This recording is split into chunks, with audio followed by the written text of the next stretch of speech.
Hello అండి, అందరికీ నమస్తే. ఈరోజు వీడియోలో గోధుమ రవ్వతో మోతీచూర్ లడ్డు చేస్తున్నాను. చాలా సింపుల్గా చేసేసుకోవచ్చు. హెల్త్కి కూడా చాలా మంచిది. మనం ఆయిల్ యూజ్ చేయం, ఎక్కువ ఒక స్పూన్ నెయ్యి మాత్రమే వాడతాం దీంట్లోకి. చూస్తున్నారు కదా, చాలా సింపుల్గా అయిపోతుంది. టేస్ట్ కూడా చాలా బాగుంటుంది. ఇప్పుడు ఎలా చేయాలో చూద్దామండి. ముందుగా స్టవ్ వెలిగించుకొని ఒక కడాయి పెట్టుకుని దాంట్లోకి 2 స్పూన్స్ నెయ్యి వేసుకున్నాను నేను. నెయ్యి హీట్ అయిన తర్వాత మనం గోధుమ రవ్వ 1 కప్పు తీసుకున్నానండి నేను. ఈ గోధుమ రవ్వ కొంచెం లావుగా ఉంటే సరిపోతుంది. ఇప్పుడు వేయించుకోవాలి దీన్ని. స్టవ్ లో ఫ్లేమ్లో పెట్టుకొని మనం ఈ గోధుమ రవ్వని వేయించుకోవాలండి. చూస్తున్నారు కదా, కలర్ చేంజ్ అవుతుంది. ఇలా ఉన్నప్పుడు మనం ఒక ప్లేట్లోకి తీసేసుకుందాం.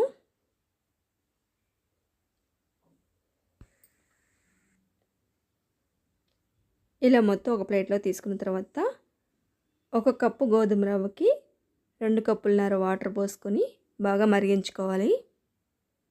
అప్పుడైతే మనకి కరెక్ట్గా సరిపోతుందండి. ఇప్పుడు ఈ వాటరు మరగనివ్వాలండి బాగా. చూస్తున్నారు కదా, వాటర్ బాగా మరుగుతున్నాయి. ఇప్పుడు మనం వేయించి పెట్టుకున్న గోధుమ రవ్వ ఈ వాటర్లో వేసేసుకుందాం. స్టవ్ మీడియం ఫ్లేమ్లో పెట్టి కుక్ చేసుకోవాలండి. ఇప్పుడు మూత పెట్టుకుని కుక్ చేసుకుందాం. ఒక 5 మినిట్స్ మూత పెట్టుకుంటే మనకి సరిపోతుంది. 5 మినిట్స్ తర్వాత చూద్దామండి. చూస్తున్నారు కదా, వాటర్ అంతా అయిపోయింది. ఇంకొక 5 మినిట్స్ మనం ఇలా వాటర్ అయిపోయిన తర్వాత లో ఫ్లేమ్లో పెట్టి 5 మినిట్స్ కుక్ చేసుకోవాలి. మరో 5 నిమిషాల తర్వాత చూద్దామండి.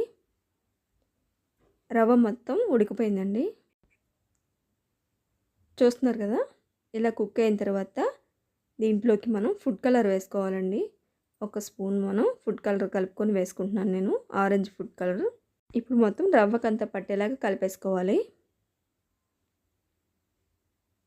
చూస్తున్నారు కదా, ఇలా కలుపుకున్న తర్వాత దీంట్లోకి మనం షుగర్ వేసుకుంటున్నానండి. 1 కప్పు మాత్రమే షుగర్ వేసుకుంటున్నాను.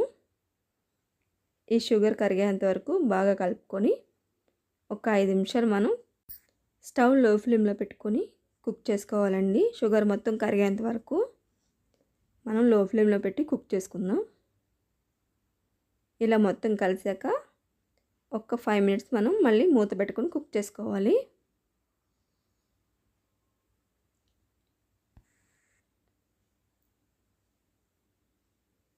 ఒక 5 నిమిషాల తర్వాత మీకు చూపిస్తున్నానండి.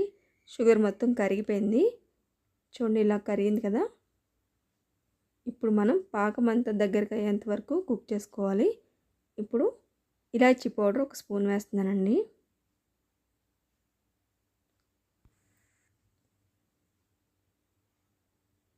చూస్తున్నారు కదా, షుగర్ పాకం మొత్తం పట్టి దగ్గరికి అయిపోయింది కదండి. ఇప్పుడు దీంట్లోకి తర్బూజ్ సీడ్స్ వేస్తున్నానండి. ఒక 2 స్పూన్స్ ఉంటాయి ఇవి. ఒకసారి బాగా కలిపేసుకొని స్టవ్ ఆఫ్ చేసేసుకుందాం. ఇది కొంచెం చల్లగా అయ్యేంత వరకు ఒక ప్లేట్లో వేసుకొని మనం పూర్తిగా చల్లగా అవ్వకుండా గోరువెచ్చగా ఉన్నప్పుడే మనం లడ్డూల కింద చుట్టేసుకోవాలండి. చూస్తున్నారు కదా, చాలా బాగా వచ్చింది. ఇప్పుడు లడ్డూలు చేసేసుకుందాం. చాలా సింపుల్గా చేసేసుకోవచ్చండి. టేస్ట్ కూడా బాగుంటుంది. తప్పకుండా మీరు కూడా ట్రై చేయండి. వీడియో నచ్చితే లైక్ చేయడం మాత్రం మర్చిపోకండి. చూసారు కదా, గోధుమ రవ్వతో మోతీచూర్ లడ్డు రెడీ అయిపోయింది. చాలా టేస్టీగా, చాలా బాగుంటాయి. తప్పకుండా ట్రై చేయండి. సబ్స్క్రైబ్ చేసుకోవడం మాత్రం మర్చిపోకండి. కొత్త వాళ్ళు ఎవరైనా నా ఛానల్ చూస్తుంటే తప్పకుండా సబ్స్క్రైబ్ చేసుకోండి. Thank you for watching.